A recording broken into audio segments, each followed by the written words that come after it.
Pratik? Hello everybody, nice to be here. So I'm a cloud architect. I work for Cognizant and I work for a major bank. I work out of Abu Dhabi. And Nice. Okay. that's it for now. That'd be interesting. Like how probably use some of those open source and cloud native stack in the BFSI sector, right? Yeah, I work for a major bank out of Abu Dhabi and we are doing a lot of cloud implementation there.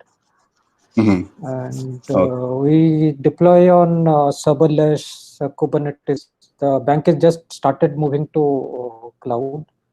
So my Okay. job involves about convincing people to use this technology, that technology. So service mesh is one of the technology I'm trying to convince people to use it. But I Nice. find hard to. It's still a technology which people are a bit skeptical of using it. Nice. I think that's the whole thing about CNCF, the technologies under the CNCF landscape or the CNCF umbrella as such, right? Like Yes. you have a lot of those hybrid or multi-cloud kind of or interoperability, what do you call technologies, right? Yes. When you say serverless and bank, you're playing around with something like Knative and things like that, or No, it's Lambda, Azure Functions, Step okay, so Function, the specific. DynamoDB. Yes. All right. Nice. A second speaker, we have Ansar. Ansar, maybe a quick round of introduction. Hey guys, my name is Ansar and I work as a front-end engineer at numshi.com. Nice. So yeah, at our company, we use Kubernetes for almost everything from production deployments to development as well. Yes. So yeah, something interesting here. I think Namshi also have been one of the early adopters of Kubernetes in this region, right? From the early days of Kubernetes. That is And yes.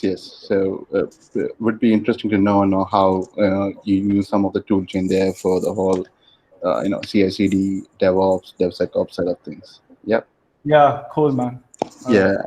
I think right now you are Namshi is on the first they were on Vanilla and now you're on the GKE, right? That is correct. Yeah, so we were first on AWS and now we moved to GCP. So yeah, GKE for in particular. So Sweet. yeah, there's like I think last year we moved to GCP. So Oh, okay. yeah. That's great. Cool. So let's get started, Pratik. All right. All right.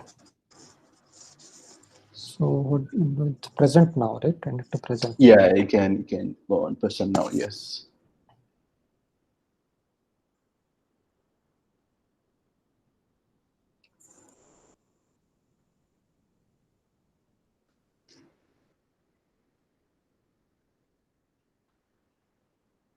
Is it asking for permissions? No. Are you able to see my screen? Yes, it's loading up. Yes. There you go. So off to Pratik. Okay. So I'll be talking on service mesh. So I may not be a bit organized because I got a very short time to put everything together. Good. Just before you So, start, all the attendees, if you have any questions, feel free to put it up in the chat. And at the end of the talk, we can have an FAQ like session, right? All right. all right. So I'm assuming a basic Kubernetes knowledge for everyone. But anyway, I will try to put a context on everything I speak. So this is about service mesh.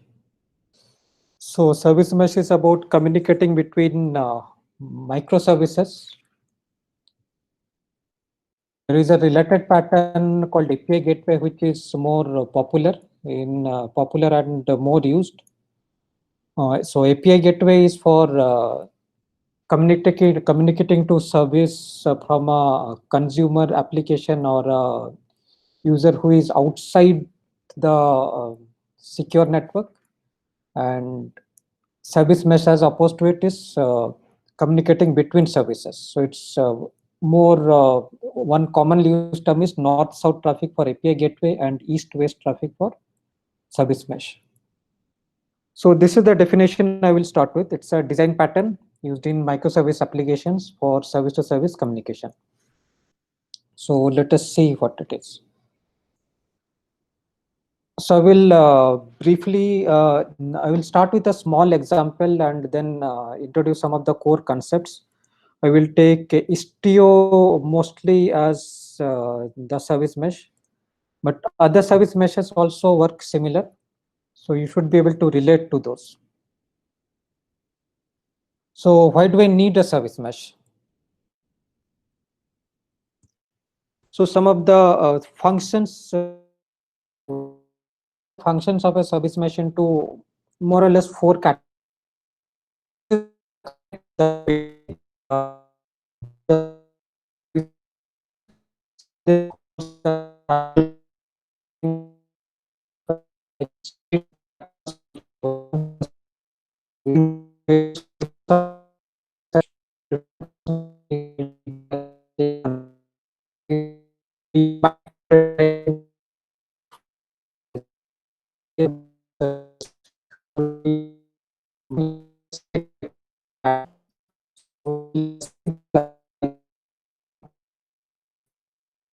Secure, one of the most common features whenever we communicate between services, that the communication should go over a secure network through mutual SSL, mutual TLS.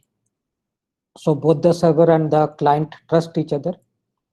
Verifying JWT tokens, which you might have to do otherwise in your service, we delegate to a separate component in the service mesh layer. Control over the communication, whether service A is allowed to call service B, whether service B is allowed to be called by service A. So this is the type of control I would like to have. This is governed by service mesh. Observe the traffic, observe the behavior of my system. Monitoring, tracing, distributed tracing, the telemetry with different kind of metrics and visualization.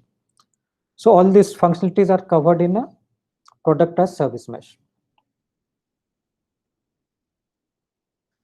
So I'll introduce an example from an e-commerce domain, the catalog service. Very common when you see a product in your website with the price and number of items in the stock. So I have a UI microservice calling a catalog microservice, which is in turn calling an inventory microservice for fetching the number of items in the stock and fetching the price from a pricing microservice. So this is the example I will be using.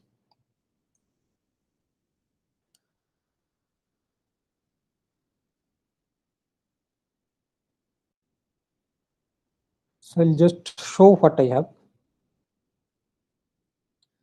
So these are 3 microservices built on Java Spring Boot.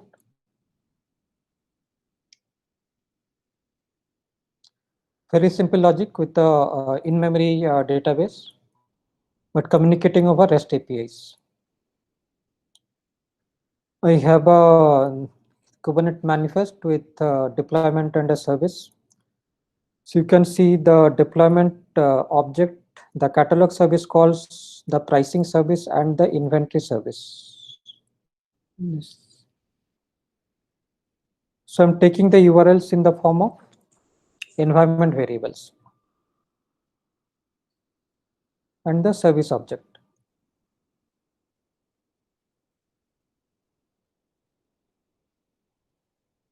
So this is my catalog. So service is catalog is dependent on inventory and pricing. So inventory is a standalone service with no such dependency as such. And I have a pricing service.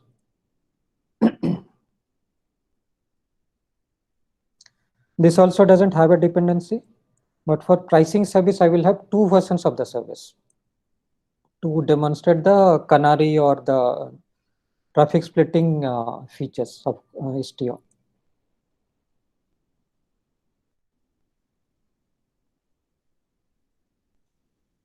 Let us go back to the slide.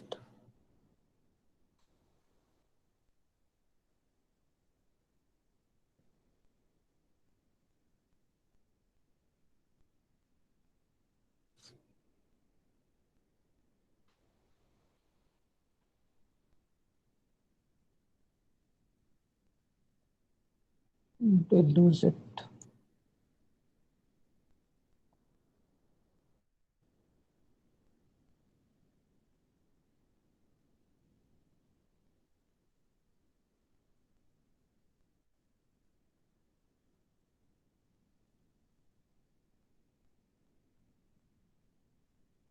Okay. So how does it work? So it is a mesh of proxies.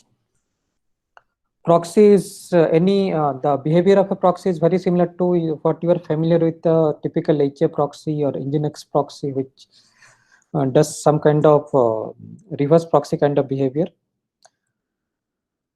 So in a normal scenario, you have a service A which connects to a service B. So this is what I want. My two services should communicate with each other.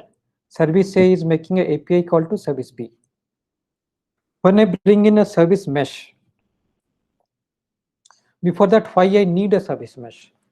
Since the communication is going over a network, the network is unreliable, and I need to build in certain resiliency mechanisms, failover mechanisms, because the network might go down, it might be slow, there could be latency. So I need to handle those scenarios so that overall application is giving a consistent behavior to the end users. So instead of going from A to B, I introduce something as like a proxy. I associate a proxy with service A and a proxy with service B. A is a container, is a container, and proxy is again a container. I package these containers in a pod in Kubernetes. Pod is the unit of deployment in Kubernetes. After I introduce the proxy, this is how the communication will go. A communicates to proxy A. Proxy A communicates to the proxy of service B, and proxy of service B communicates to B. So this is how the communication is routed through a proxy instead of direct communication. Now, what is there in the proxy? Proxy contains those rules that whether service A is allowed to call service B, whether the service is available, how should the communication happen between the services. All this kind of logic is stored in service proxy A. And what does it give me? My service A is actually very simple. So one of the core principles of microservices, remove all the complexities to the outside world, to the outside infrastructure, so that the actual service is as simple as possible. So all my communication logic, maybe the mutual SSL or any kind of encryption logic or any kind of authorization checks, everything goes outside the infrastructure, and my service is a very standalone, as simple as possible. A very simplest logic is within the service.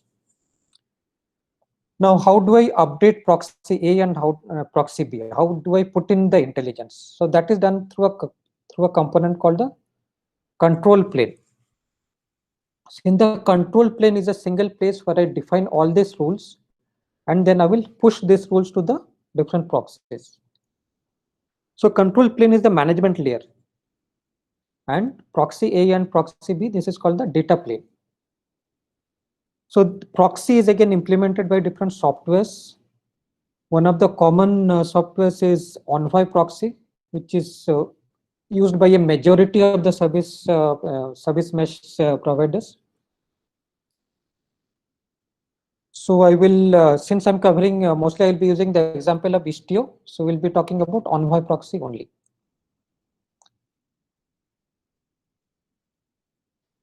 So let us now see how the injection happens. So we saw we had our microservices pricing, inventory, and catalog. We package those in those services in a Docker container, and now we'll deploy in Kubernetes. So if you do a plain vanilla deployment if I can just do a deployment of Kubernetes, I will get one pod will be installed. But I need to change the behavior in a way that whenever I deploy it, the pod is injected with a proxy. So this is, we'll see how we do it.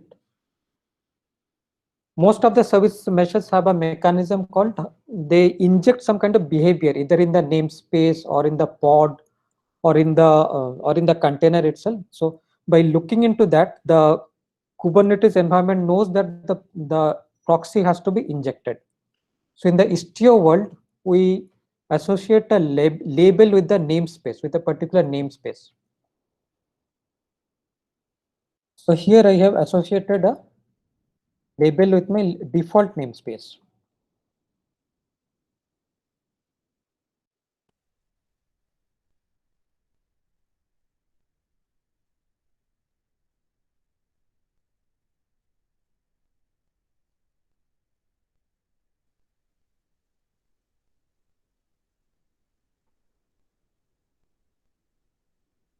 Okay, so as you can see in the output, in my default namespace has this label injected with Istio injection enabled. So the moment I mark a namespace with this label, whatever pod I deploy here will have the proxy injected.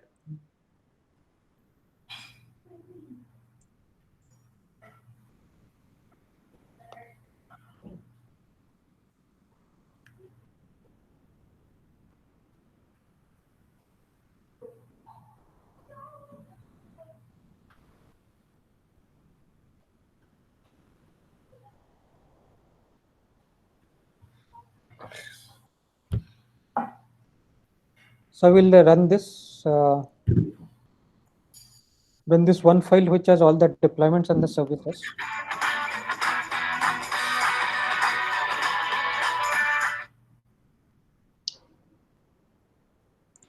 Hi, Mohammed. Could you mute?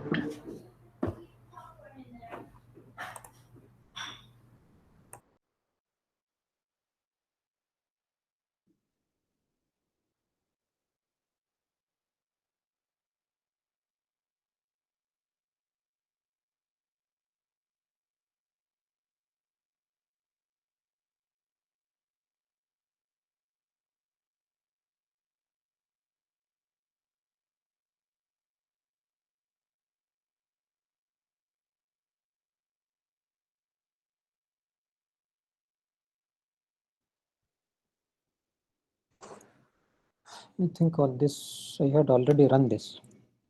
Okay.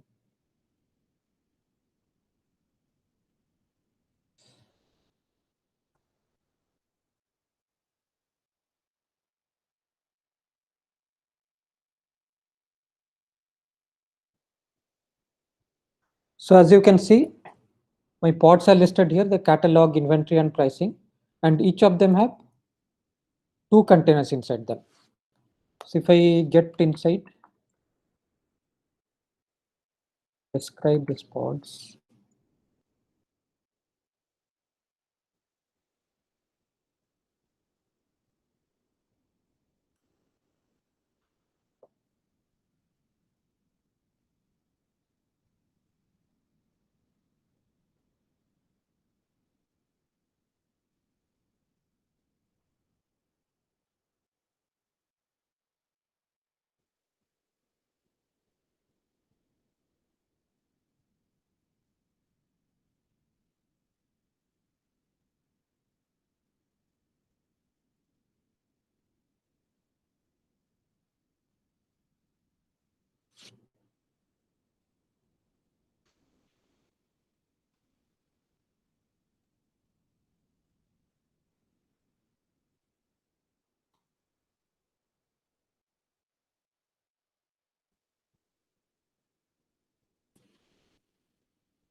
Okay.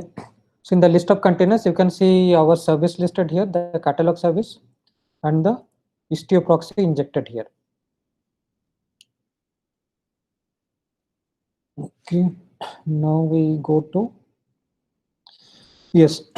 So when you, so our microservice application will have a lot of microservices. So first thing we will need to have is visibility. So what is in my application? What is running? Suppose some error happens or some defects happen, you will like to know what is going on. So for that, we have a some kind of dashboard. Let us see here.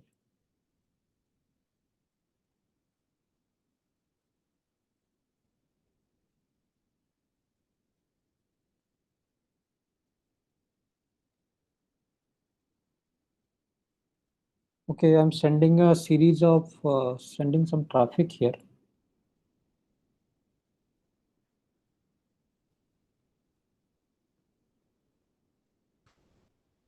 So I'll send some traffic to my service at 3-second interval. This is the request I'm sending to my catalog service.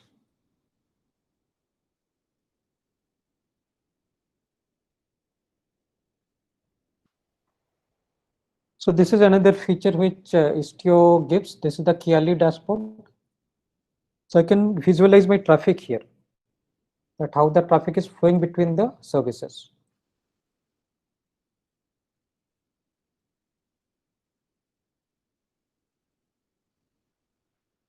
So as you can see, this is the catalog service, which is sending to inventory service. And I can also see the time here.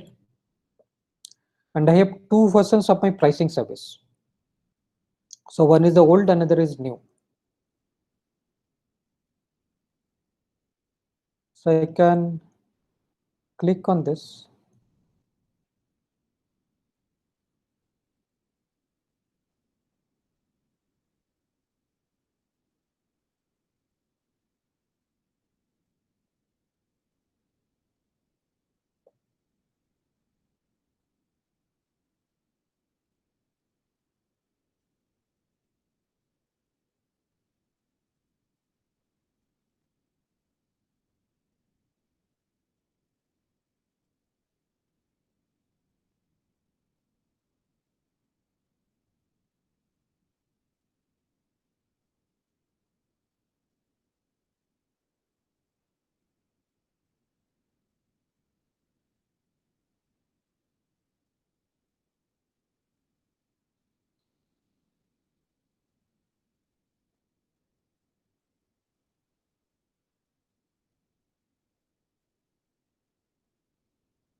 So this is another feature.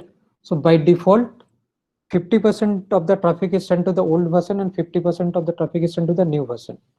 So this is the use case when I update a service. So I have updated my pricing service, and instead of sending all traffic to the new service, I will send a small percentage of the traffic to the new one. And once I'm sure that the new service is working perfectly, I will redirect the remaining traffic here. So I will, by default, the traffic is split 50-50. So I will just change it to sending 10% of the traffic here in the new one, and remaining 90 will continue to flow to the old one.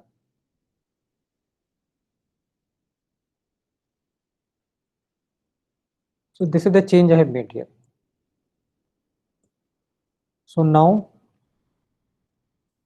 what happens is you have two new components getting created here. One is a virtual service. Then there is a destination rule. So these are again two of the resources which is created by Istio. Istio implements all its resources in the form of CRDs, custom resource definitions. So just like Kubernetes has these standard objects like deployment, service, pods, You can extend that by creating CRDs. So Istio works on the basis of CRDs. So virtual services and destinations are again different type of CRDs, which do the job of traffic management. So this, what we are doing is, we are doing a traffic management or traffic splitting, whatever you call it. So let us see how our virtual service looks like.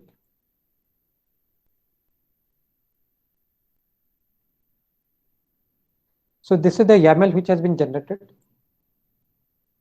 Again, I can very well create this from my source control. So that is the way we'll do it. But just giving you a, just showing you a feature of Istio, how we can do it visually. So this is the virtual service for pricing. This is associated with a destination rule. And here you can see the split of the traffic. So the virtual service is associated with the HTTP route.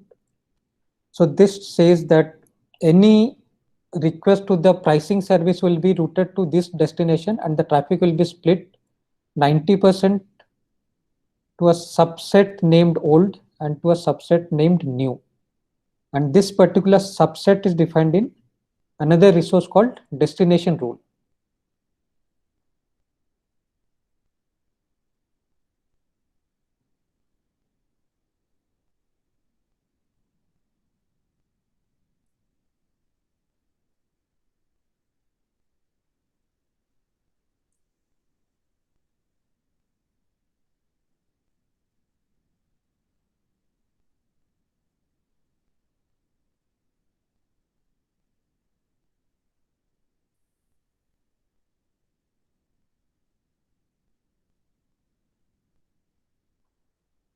So here I've defined, it's a very simple split. It is just based on label. So I have attached the old label named old with the version old label with the old service, and then version new with the label new with the new service. So this is how the split happens.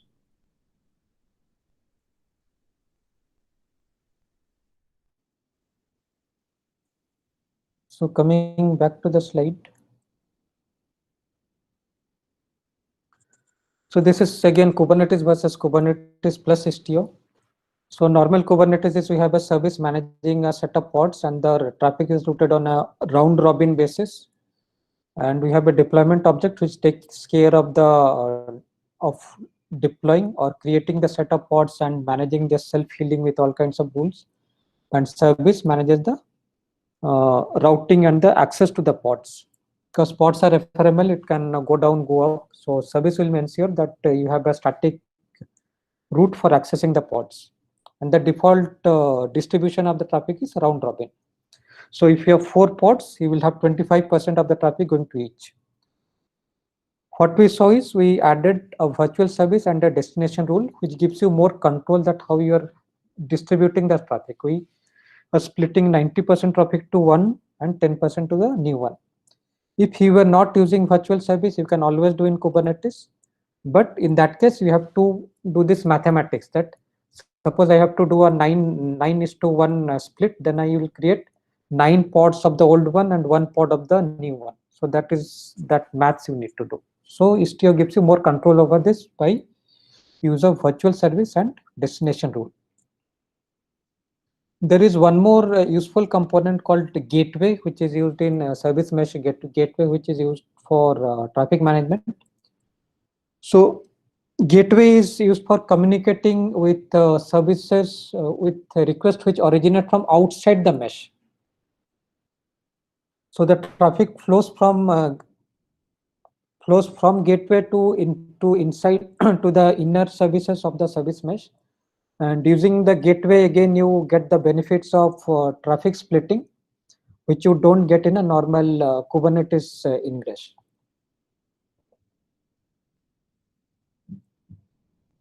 So these are some more things you can do, some of the more features you can implement using traffic management of service mesh. Traffic splitting we saw in our example. Another is A/B testing. So it is again a variation of that. Maybe you want to release multiple features to the end user, and you want to get their feedback. that how successful my feature is based on the user feedback. So you release a multiple versions of a feature, and then gather user feedback based on some analytics by seeing that how the user is reacting to those new features, and then agree on one of those. Canary releases is used for updating the pods. Whenever we update or make new releases, we are not sure that whether the new release is safe, or its new release is going to break anything or not. So instead of directing all the traffic to the new release, we direct only a small percentage of the traffic, very similar to what we did in the example. 10% of the traffic to the new one, and 90 to the old one. And once the new one is working correctly, we shift the remaining 90% to the new one. Fault injections. So this is another very common usage, but very common usage of service meshes. Because this another common term is used. Common term for fault injection is also called chaos engineering. So chaos engineering is the name is coming from Netflix when they had a concept called Chaos Monkey. Through that, they used to inject faults in the system. So they will bring down their service or make something run slow, and then they see that how the overall application is behaving, whether it is going down, breaking, or how the user experiences. So they used to detect that, and mainly they used to do it for testing the overall resiliency of the system. So this is again another feature of service mesh in general, but not all service meshes give this to at equal degrees. Istio I found is much richer in this area, which gives you option of setting delays and timeouts. And there is also the option of using a circuit breaker. Circuit breaker is again another design pattern for handling this service communication between microservices. So if one service is running slow, instead of loading the service with repeated requests, you slow down. You no longer send the request to the slow running service for some time, and after a particular period of time, again you start sending the traffic, and if it is going down again, you again stop the traffic. So very similar to electric circuits, which break down if there is a high voltage, which trips on when there is a high voltage, and protect the overall circuit.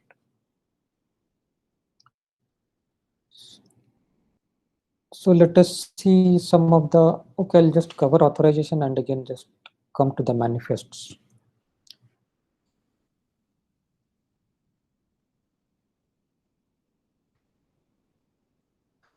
This is another important feature of Istio, authorization policies. So who can access what and when. So I have pod B, pod A, and pod C. Everything injected with proxies. I have a control plane where an administrator is defining the authorization policies. So here I'll define rules like service A can use access service B, or service C can access service A. So the policies are defined here, and the policies are pushed to the individual proxies. So here the policy is pushed, allow rule, which specifies service A to B is pushed to the proxy B. Again, a similar policy is pushed to proxy A. Again, another deny policy is pushed to proxy C. Now, when the actual request comes in, these rules take effect. Since A is allowed to access B, this call goes through. A is not allowed to access C, as evident by this deny rule. This is blocked. So this is another way of having control and managing that control administering the control at a central location.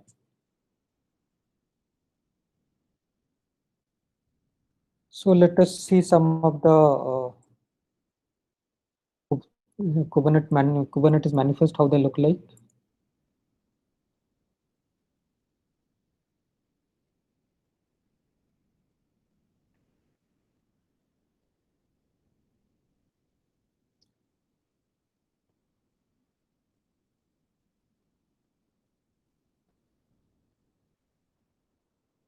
This is example of a allow rule in authorization policy. So again, you can see just like CRD, I define a name here, kind is authorization policies, and they have a allow rule. It has a action called allow. It is applicable to the pod named pod which has the label as catalog, and the rule says that if the source is catalog,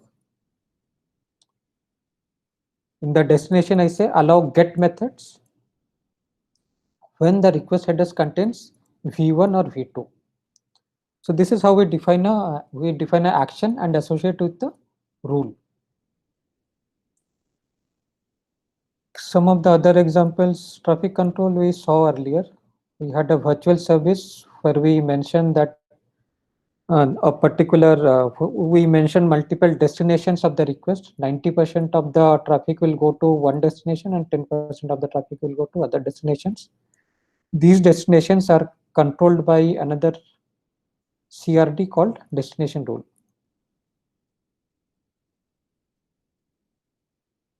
Then there is a resiliency. This is the example of a circuit breaker. So this is actually the name is outlier detection. So this is, I call it the base ejection time, that after 20 seconds eject it. If there are 3 consecutive errors, retry after 10 seconds, and maximum ejection percent is 100%, that eject all the pods and try again. So this is how I'm configuring the circuit breaker. There is another thing I wanted to show you, is the load balancer, the traffic policy. So you also assume by default the traffic policy is round robin, but we can associate a traffic policy where you can specify the connection pool and the load balancer. So the load balancer can be a random, or you can choose that the node with the least amount of traffic can receive the request. So those are the policies we can specify here.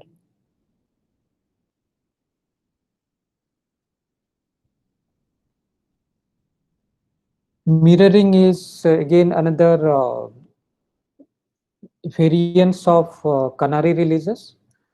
So here, instead of distributing the traffic, we say we mirror the actual production traffic. You have some workload in your test environments, and you want to test that in your production environment. We also call it dark releases. So instead of creating your test data in a test environment, you move that test workload to production and test it with a copy of the traffic. That is what we call it mirroring. So you capture, what happens is you capture the traffic to your actual instances, actual production traffic to your live instances. And once you capture the traffic, and then you replay that traffic to your test instance, which is actually placed in production. And this happens out of band. And once you see the behavior of your test workload, and you're sure it is working fine, then you shift your live workload to the test workload. So this is beneficial in a way that you can save on your test environment or staging environments and do the production in testing. So it is a bit risky and not used that much, but this is one of the things you can do in Istio. Gateway, I think I covered. Then this is on the area of fault injection. I introduced delays in the requests. So here I'm introducing a delay of 7 seconds, and I can specify a percentage. That here I'm specifying 100, that delay all my requests, or I can say introduce a delay of 7 seconds to maybe a 10% of my request. Let other requests go fine. And then you observe the behavior of your application. If your application breaks or it is not handled gracefully, then you know that you have something to fix in your application. And a similar way is abort. So if you get you introduce a 500 error code, and about 100% of your request. Again, you can introduce a percentage. So you introduce a fault by which some of the services will go, a percentage of services will go down, and then you see how your service behaves. So in our specific example, if our pricing service goes down, you see how the catalog service is behaving, whether it is throwing an exception or just showing a zero price.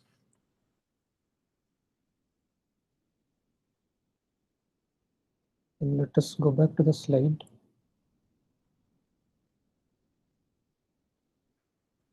So this is one thing I wanted to cover. So this is a new service mesh interface, which has been recently released to CNCF by Microsoft, and this is one specification which has been contributed and being developed for bringing interoperability between service meshes and Kubernetes. So it is intended to be a sort of standard or a common spec based on which the other service providers or the tool vendors can build their actual applications or build their services. So as of now, it provides some common service mesh capabilities.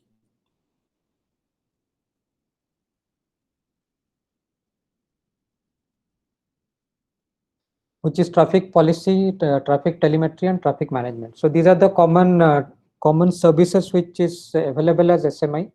So another tool vendor like a Linkerd, Consul can build over this. So if a new tool provider builds over SMI, then they don't have to start building traffic policy from scratch. They take this, whatever is available in SMI, and then build over that.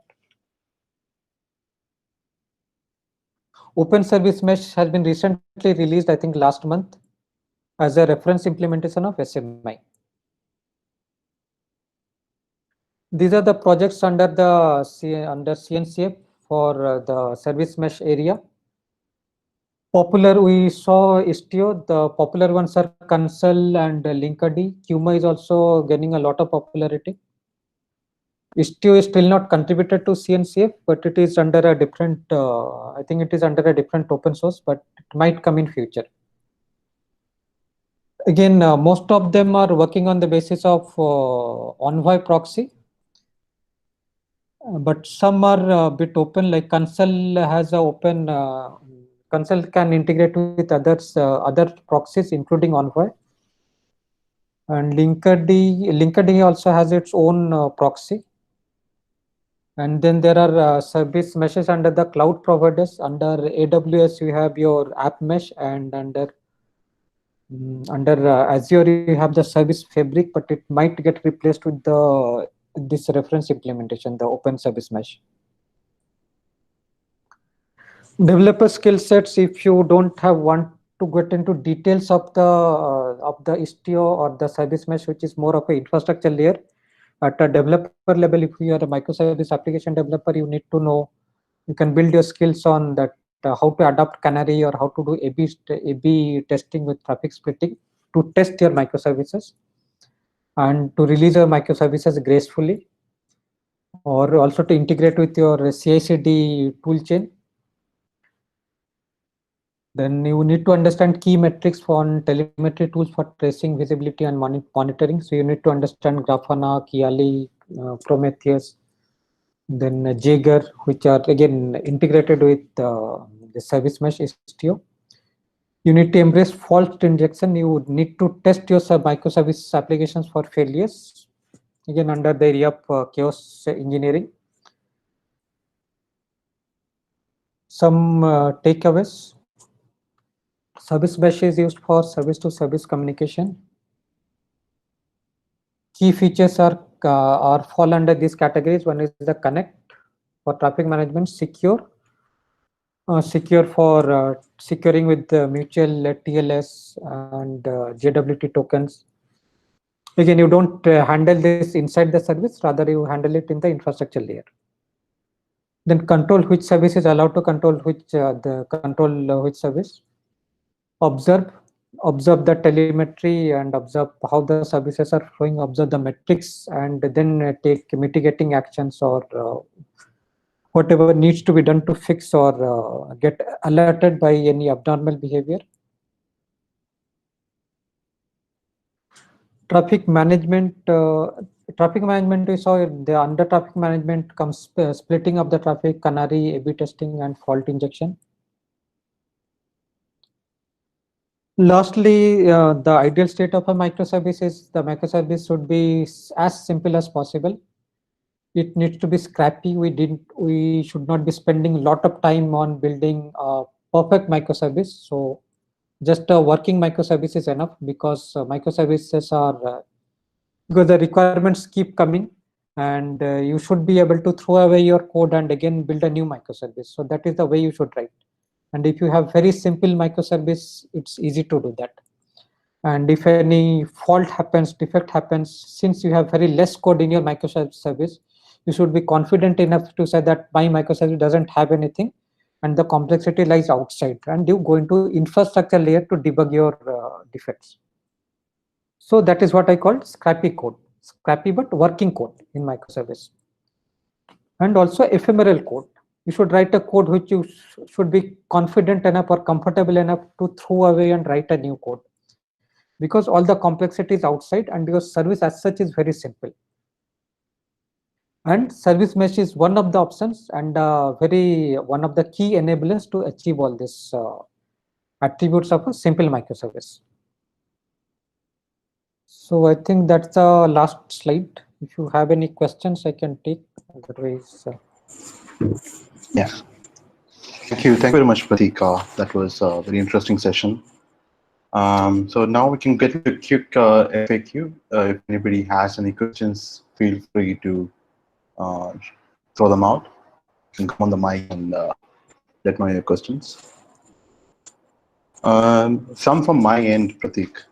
So yes, as you said, there are various implementations of service mesh, and everyone is built upon Envoy proxy. And I heard also generally from the market, like if you are starting off, you could maybe consider something like Linkerd, which is easy to use, and yes. for deeper functionality, you look at something like Istio. From your experience, how many of those have you played around with, and what is your feedback when you look at, say, especially in your particular use case, like the BFSI segment, what seems to be more preferred? Istio is most complex, but Yes. has the maximum number of features, mainly Correct. in the area of security. Correct. So I heard there's a learning curve to Istio, but then once you kind of get used to it, yeah, then it becomes, there is a learning curve, and yeah. there is a very you need a very strong team to manage this. People need to really know about it to debug, because once you have a service mesh in production, you know all the problems which happen. People will say that the problem of the mesh. It's not in my service. So you need to really understand. So you need to really understand the metrics. But again, you have these tools very well integrated. Kiali, Grafana, Jaeger, it's very well integrated. Yes. But I agree, Linkerd is much more simpler compared to Istio. Correct. And I think even from the community support standpoint, yes, there was a little bit of controversy as to why Google did not, contribute to the CNCF thing. Correct. And I think that also led to the whole getting to the foreign service mesh as a probable alternative in the future, right? Correct. Yeah.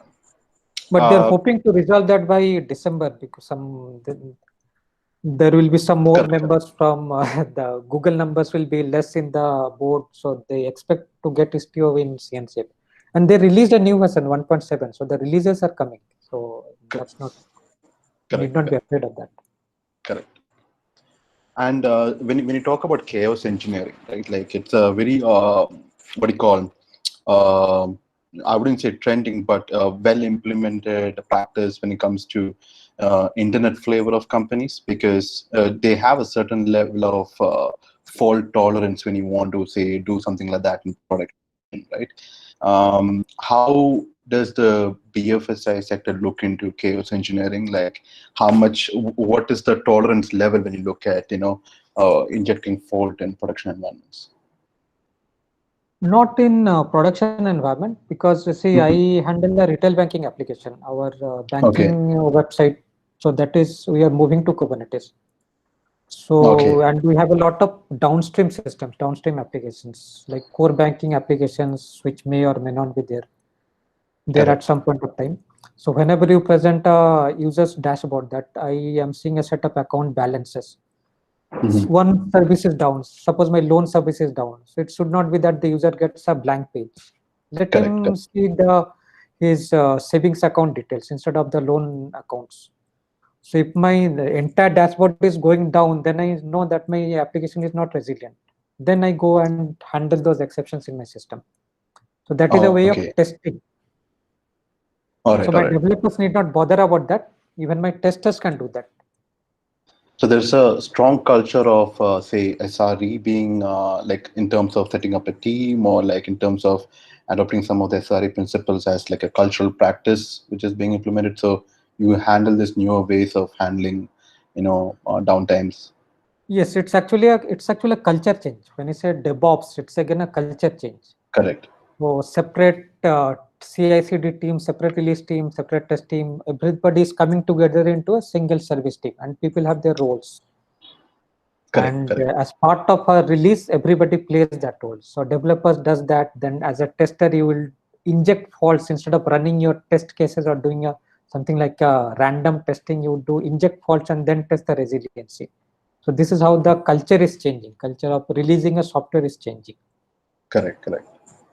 And with the whole chaos engineering, you had Netflix, kind of pioneer the concept, and they Exactly, also yes. have a framework called Chaos Monkey. And now even you have various companies around that field, right, providing sort of chaos engineering as a service. Like, you had Gremlin kind of get good seed funding or Series A funding a couple of months back, or 7-8 months back, or half a year back. Yes, and we are also seeing a lot of products coming up, like Flagger or App Mesh. They come and manage these service meshes. Okay. So many companies are looking to that also. They involve the specialized vendors who can manage their service meshes. Understood. Cool. So thank you, Pratik. That has been a wonderful session. Anybody else? Any questions?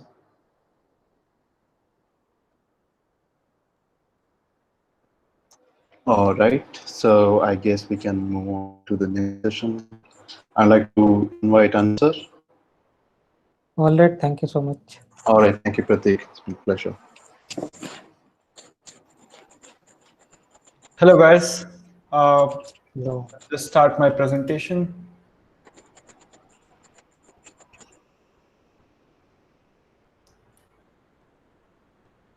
Yeah, are you guys able to see? Yes, I'm loading. Yes. Okay, cool. There you go. Perfect.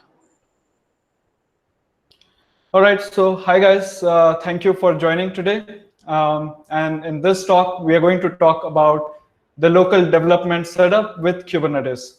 So what I'm trying to build over here is an optimal developer experience, right? So as a front-end engineer or as an application developer, I'm coming from a different angle here, and I'm looking to optimize my experience while I'm developing Kubernetes native applications. So in this talk, it's going to be a very hands-on talk. So if you are going to follow along, and if you get stuck anywhere, just feel free to interrupt at any point of time. And for those of you who joined later on, just a little introduction. My name is Ansar, and I work as a front-end engineer at Namshi.com. And these are my social links. So if you want to connect after the talk, feel free. I would love to hear your feedback. So just a bit of context about the topic. When I joined Namshi 2 years back, let me start my timer here so that I don't overexceed. All right. So yeah, when I joined Namshi 2 years back, I had no idea about Kubernetes, to be honest. And at our company, we use Kubernetes for everything from our CI/CD pipeline for production as well as for development. And most of our applications are based on microservice architecture. So it really helps to have this kind of setup done locally. So when I joined newly, this was my condition. I had no idea what I was doing, and I just wanted to get my setup up and running and just get started building the features, right? So then I started learning about it, reading about it, and I really fell in love with this technology. And I'm happy to say that I also got my certification for Kubernetes application developer, and currently I'm pursuing my CKA preparation as well. So yeah, this is the agenda for today. We're going to start by discussing the architecture of the demo application that I've created. And then after that, we'll go through the steps that we will take for the setup. So that will be just a brief discussion. And then after that, we'll dive into the code and create manifest file, create the deployments, and all of the fun stuff. So if, okay, it's just loading. So if you have cloned this repository, or if you have at least gone through the repository, you'll see that we have 4 branches here. And in the master branch, you have everything. So all of the final state that we are going to achieve, all of the code is there. If you go to the starter branch, you'll see that we have 3 different applications here. There's the front end, post service, and user service. So these 2 are the backend services, and then you have the React application as the front end. And this will be the starting point. So I've Dockerized all these applications. I've also pushed these images to Docker Hub so that we don't waste any time there. And yeah, we can just get started from here onwards. And for this demo, I'm going to use Docker for Mac. And there's a Kubernetes engine that comes with it. So I'm going to use that for this setup. And yeah, OK, so let me just. So if you see here, we have 2 different services. This is the post service and a simple node application that is listening on port 3001. And we just have a single endpoint here. And then we have the user service,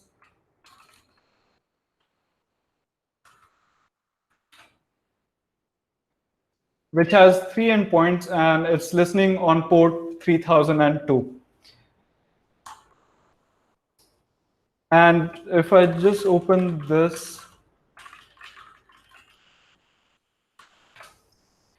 you will see that currently we are pinging this localhost 3002. We are sending the request to /API/users. And this is the service that is giving the response as a JSON. And likewise, for the post service, if I go to localhost 3001/posts, you'll see that I'm getting the response from localhost 3001. Now, the problem with this kind of setup, let's say if I didn't do any of the other setup, if I was just working with this, right? That means my front-end application would need to have a very detailed knowledge about the microservices architecture in order to send requests to different domains, right? So if I need to get post, I need to go to a completely different port or a subdomain or whatever. And for users, it would be the same case. And that's not a very ideal situation. You don't want this kind of knowledge that the front end should be aware of. So what we ideally want is, like, we have some single domain like example.com, and you have your front end application on that. And the application just needs to do /API/post to get the post data and hit /API/users to get the user data. So that's the setup that we are looking to build. And on top of that, we want something that will watch for our file changes. So that's the important part. As a developer, when I'm creating my applications, I want instant feedback. I want to see in my browser, just refresh it and see my changes. So that's what we are trying to do.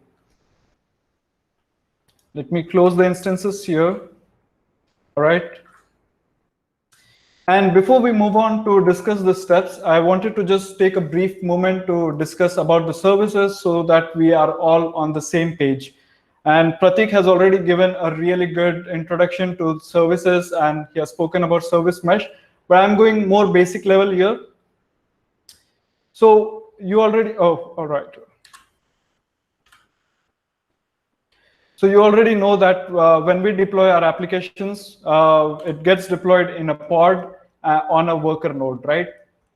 And when a pod is created, it gets its own IP address. So it gets assigned a unique IP address. And let's say you have another pod here which might be your backend service. And let's say this is your database service. This backend can communicate with database using this IP address. But what happens if this pod goes down for any reason? Now we know Kubernetes is a self-healing system, so it will automatically try to replace that with a new instance of the pod. But then in that case, your link is broken. So you will need to now go change your code and point this to this pod, right? And then let's say if you want to scale up your database, so you increase the number of pods. In that case, which pod will your backend target? So to solve these two issues, we have something called as services. In Kubernetes world, it's just like an object like deployment or a pod or any other objects in Kubernetes world, which allows communication. So when a service is created, it comes up with its own unique IP address, and it is a static IP address, which is completely independent of the status of pods. So regardless of if the pods go down or if you scale the number of pods, the service IP address remains the same. And another thing it does is basically it also acts like a load balancer. So whenever you're trying to make a request to that service, your requests get evenly distributed among the number of pods. And there are three types of services. There's a cluster IP, node port, and load balancer. So cluster IP only enables communication from within the cluster. So let's say in this case, if I wanted to actually make a request to this application, the ping application over here, I would need to first SSH into this node and then make a request to this service, which will then forward it to our application. But what if I want to access it from my browser? In that case, we have something called as node port. And node port will basically listen for the request coming on the port on the nodes. And that request will get forwarded to the pods. But again, if you, let's say we have few different applications here in this cluster and you just provision node ports for each of them, our original problem still remains the same. Because now, again, in this case, we would need to basically send requests to two different domains to get different kind of data. And once again, that doesn't really solve our issue. And the third type of service is load balancer. So load balancer is slightly different from node port or cluster IP. Load balancer, it resides outside of the cluster and it has its own external IP address, which can be mapped to your domain. So let's say if some user goes to that domain, that request gets forwarded to inside the cluster. And inside the cluster, once again, you will need to provision some kind of either cluster IP or node port to receive this request and forward it to your application. And typically, load balancer is provisioned by your cloud provider. So if you're going to deploy using Google Cloud or AWS or Azure, then the load balancers are typically provided by these guys, and you are charged for each load balancer. So this is not a very ideal solution, even for production level of application. So what are the solutions that we have? We are going to use something called as Ingress for that. And let us discuss step by step. All right, so this is our starting point. So here I have two backend services. I have just omitted the front-end service for this discussion. But let's say you have these two different applications that are Dockerized, right? And then we create a deployment for both of them, and we expose them using the cluster IP service. Now, we all know that cluster IP is like internal communication, right? So only from within the cluster, you are able to communicate with your application. So we need to also provision some kind of load balancer that will listen for our local host or for whatever external domains, right? And load balancer is really dumb. So when you actually just make any request to load balancer, it will just straight away forward it within the cluster without checking if it's going to this service or that service, right? So to have this kind of smart redirecting rules, we provision something called as Ingress. And Ingress controller is just like node controller or replication controller, but the only thing is Ingress controllers are not built into the Kubernetes cluster. you need to install it. It's a third-party open source application, and you just need to install it first in your cluster and then create a resource for that. So then you will start adding your rules. Like, for example, in this case, I will be adding the rule like /API/user. If that is the endpoint, it should forward it to my user service. And if it is /API/post, then I want it to forward it to my post service. And when we install this Ingress, it will also provision a load balancer for us so that will listen on the local host. So I'm going to show you all of that in practice. And if you're confused right now, don't sweat it, because everything will become clear once we start creating the deployments and stuff. So also in the repository, I have included all of the links. So if you need to refer to the documentation, here it is. And there's the installation guide and all of that. So we'll discuss more in detail once we start writing out the code. So now I'm going to switch over to my editor. All right. Okay, so this is my starting point right now. You have your front-end service, post service, and user service, right? So what I'm going to do right away is create another folder called infrastructure, and this is where I'm going to add all of my manifest. And I'll use the kubectl command, name my deployment as users, and use the image memory codes /users service. And this is the image that I've already built and pushed to Docker Hub. So you can go ahead and use the same image. And I'm going to expose it on the port. If you remember, the port for user service was port 3002. And I don't want to just provision it right away. So I'm just going to dry run it first and output in YAML format. And then I'm going to output it into users deployment.yaml. Okay. So now first I'm going to open this file and just show you everything that is generated. If you see now, from that command, we generated a deployment as well as a service that exposes this deployment. And the only change I'm going to do here is, and this is not mandatory, just for me to easily identify the services in the terminal. So I'm just going to name the service as user service. And K is my just alias for kubectl. So K apply F.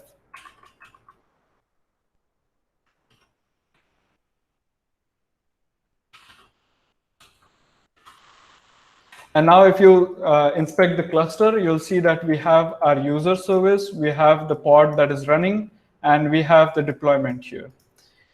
Similarly, I'm going to create one for the post service. So I'm just going to modify the instruction. Post deployment on port 3001 and post service, and name the deployment as post. All right, perfect. And once again, for the consistency, I'm going to name this as post service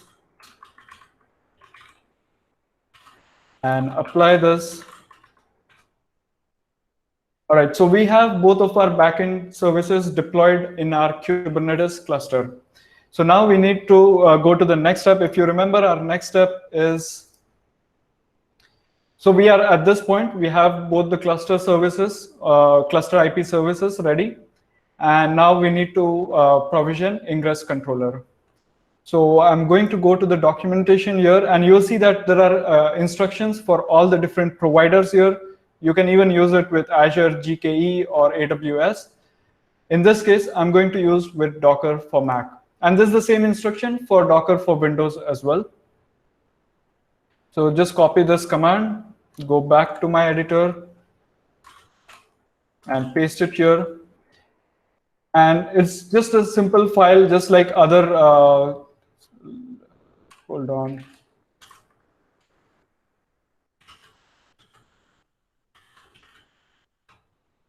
All right.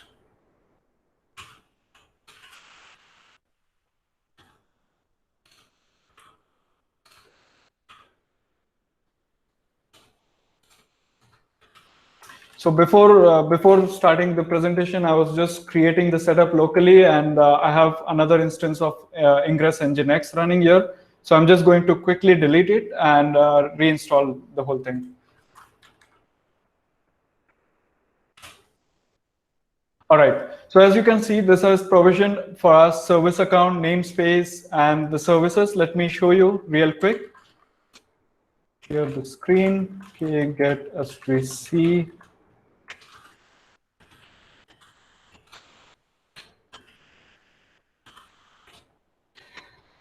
And if you see now, this Ingress Nginx has created a load balancer for us, which is listening on local host. And then we also have another type of service that is cluster IP. So it also installs controller for us, and controllers are smart. So this is where we can give our configuration rules, and it will read that and accordingly take actions. So now I'm going to create Ingress file, and very quickly from the documentation, user guide, basic usage, and I'm just going to copy this example here.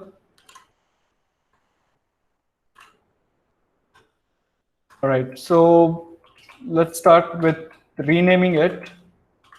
And let's say I'm creating a blog application, right? So I'm just going to name it as blog app. And let's say I deploy it on blog.com. And this is not some domain that I own. I'm just going to add it to our etc host file, and it will be mapped to localhost. And first, I'm just going to configure for users service.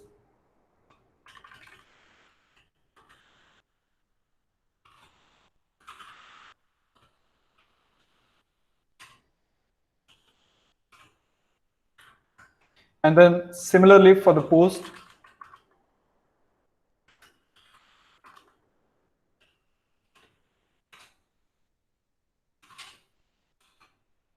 And once again, if I have to create this resource. So we just have a controller that was installed before when we applied that instruction from the documentation. But now we have just created a resource for Ingress. And now if there's one more step now. We need to add that blog.com domain to our host file. And so here I'm just going to add it.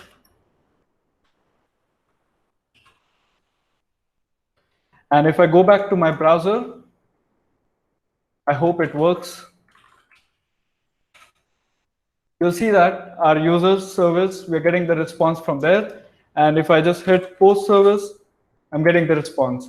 So far, it's all good. We still need to deploy our front end.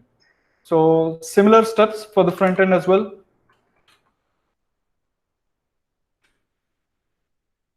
I'm going to modify our older instruction, front end. And our front end application is listening on port 3000. And this is the name of the image and front end. Once again, for the consistency, I'm going to change the name of the service.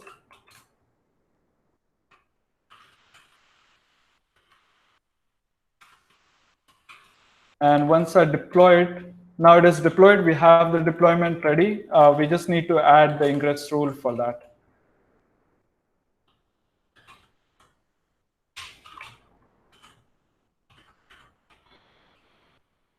When someone visits blog.com, I want our front-end application to be loaded there. And change this to front-end service on port 3000. Perfect. And once again, apply it so the changes take effect.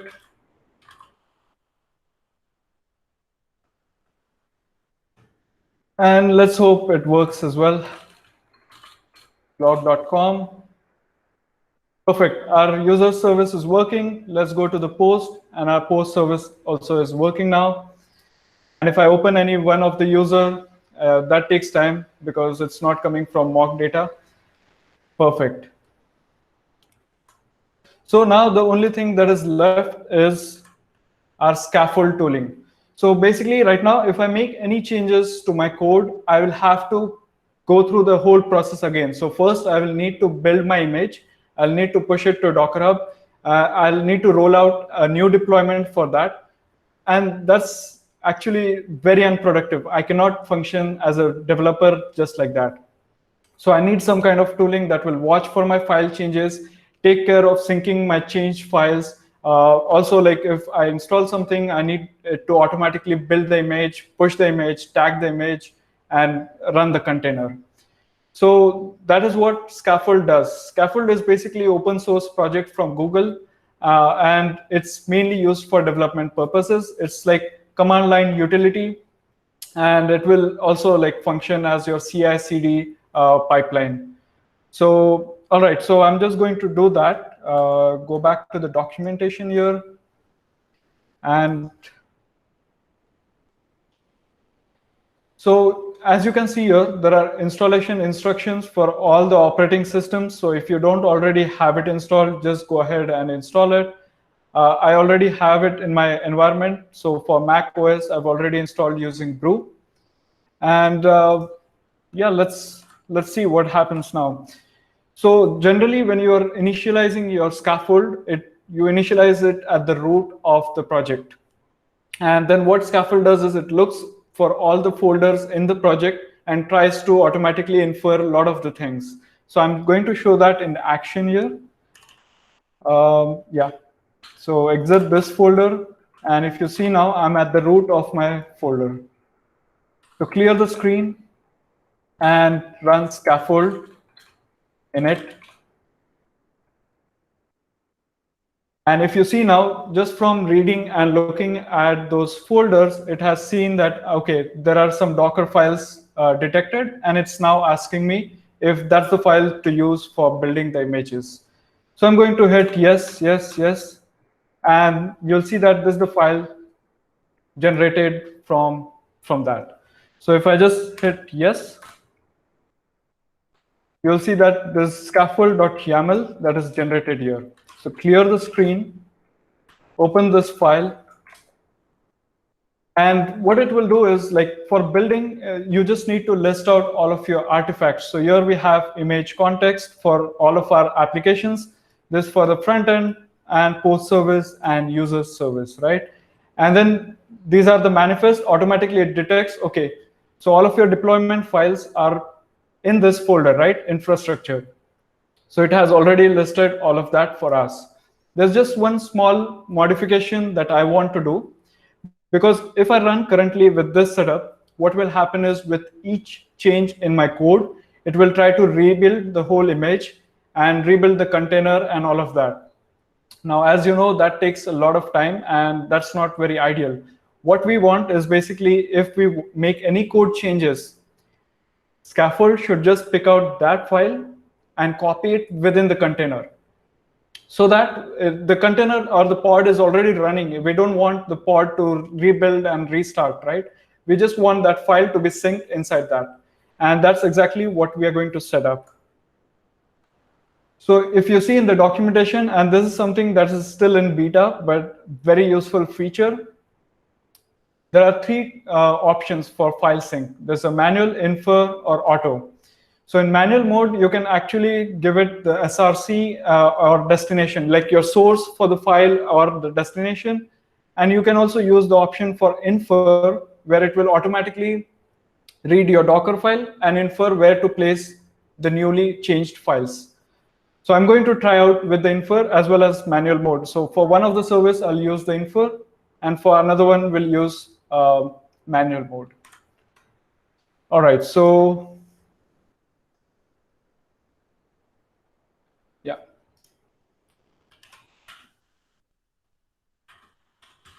So sync, infer, and here I'm just going to give it star, star, star. So it will look for all the files and folder in this context, right? The context means this folder. So it will look for all of the files in front-end folder, and if there are any changes to any files, it will directly sync those files inside the container. So I'm going to try this approach with infer. For the other one, I'm going to specify manually.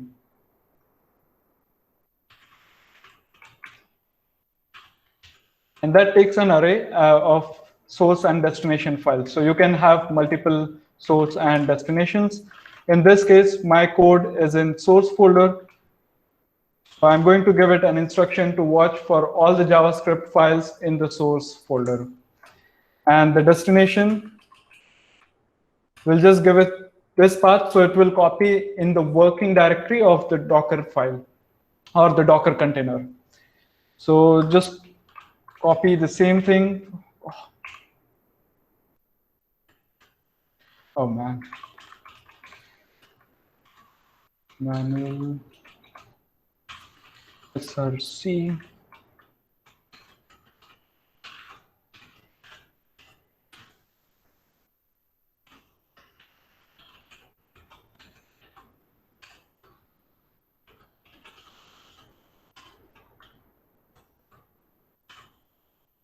Okay, perfect. So let's save this, and now we'll just run scaffold in developer mode so that it will watch for all the file changes. And this takes a couple of minutes to start the first time because it tries to clear your environment, then again build all your images and redeploy the containers and all of that. So in the meanwhile, if you have any questions, feel free to ask if you're stuck.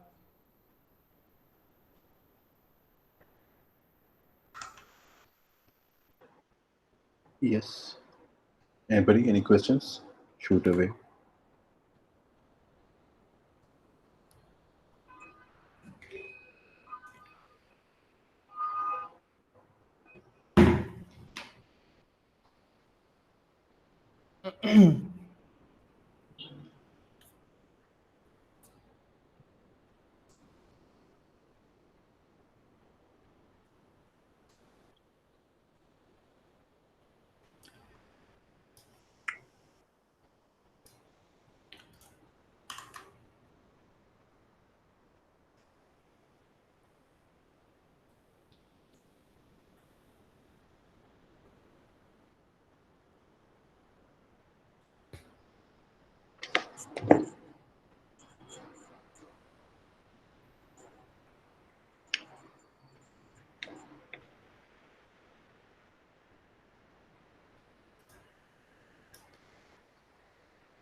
It also depends on how fast your system is. I have like too many processes running in the background, so it can take a while.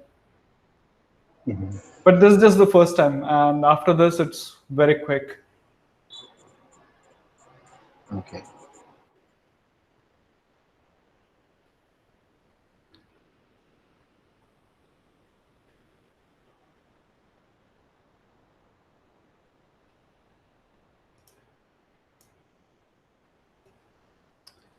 Okay, so don't freak out if you see this fail message. You just have to run it once more, and then it picks up fine.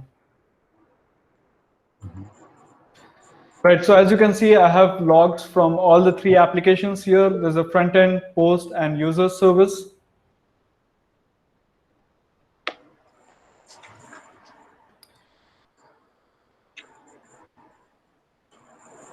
And just give it a minute for this development server to start from React.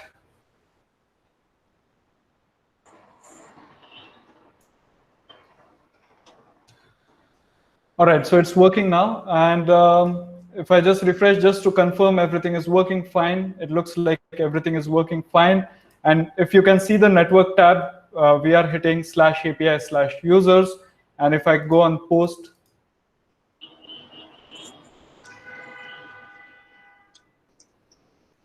then in that case, we are hitting /API/post. So everything is working fine so far. But now I'll show you how fast it is to make changes. If you see here, we are getting the logs from both the services. So when I hit users, we're getting response from user service. For post, it is like that, right? So now if I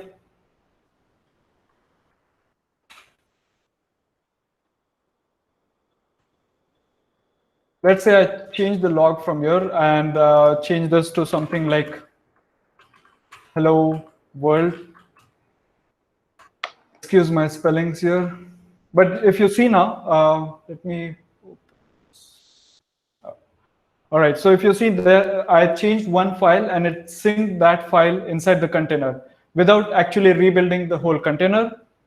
And now if I refresh this, you will see that we are getting our changes. And likewise, if I make some changes to our front end, let's say I want to add some.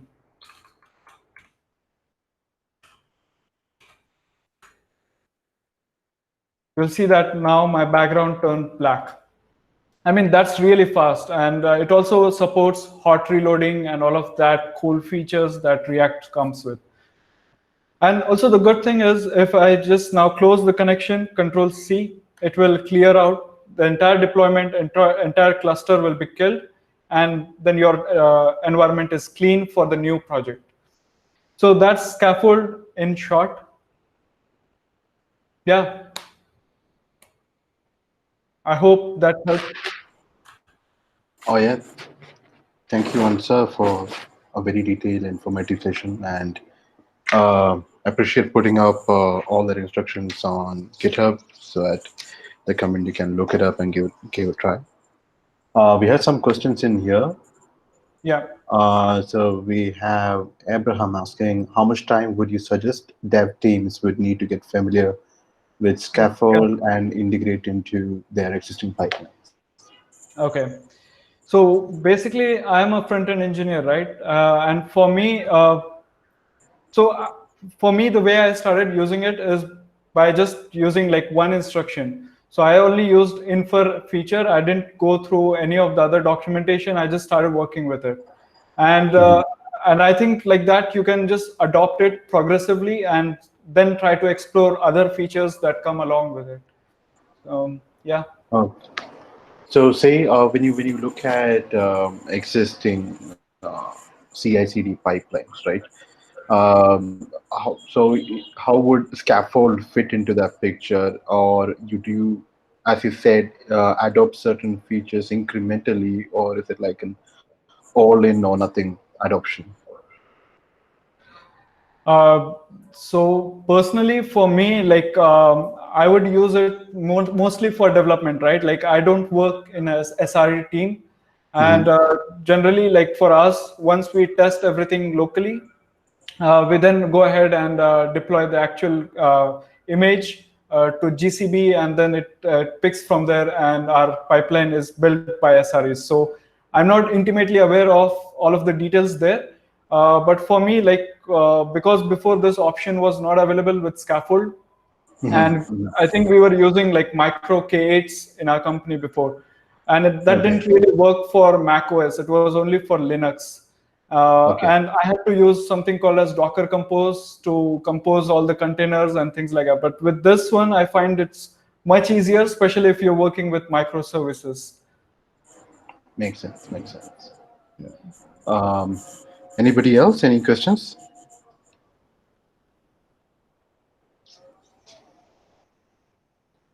Should I consider that a wind up? I think on that note, congratulations on getting your CKAD and best of luck for your CKA. Thank you. And thank you very much, both of you, Prateek and Ansar, for touching upon some very interesting topics in the CNCF domain, the service mesh and Scaffold. Yes, so going forward, I had put out a call for speakers and got decent response. So we are lined up 2 more meetups. The speakers lined up, and for that, we'll put in more information on that. In the meantime, what I will do is the session is being recorded. I will share the session so people who missed out on this can go check it out. We'll probably create a YouTube channel for the UACNCF meetup group. So we'll upload all our meetup videos there. And I look forward to meeting all you guys in the future too. Any closing notes, Ansar and Prateek? Thank you for the opportunity, Arjun. I really No appreciate problem. it. I just want to build a community around this. There's, I think, one more question. Does Scaffold have any competitors or alternatives, any other tools in the market, especially open source, that provide the same key? Not exactly. I'm not exactly aware of any of them. So personally, before Scaffold, I used to use Docker Compose. Cool, cool. Abraham, does that answer your question? Are you familiar with any other tool that you have been using?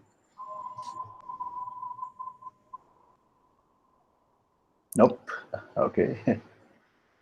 Cool. Pratik, any closing notes from your side? Yeah, it was a good opportunity to get us in one forum and getting us to speak. So thank you. Perfect, perfect. I look forward to organizing more. Yeah. And thank you all for your support. Wish you all a good day, a good evening, and let's wind up now. Thank you. All right. Thank you, everyone. Bye. All right. Cheers. Bye bye. Thank you.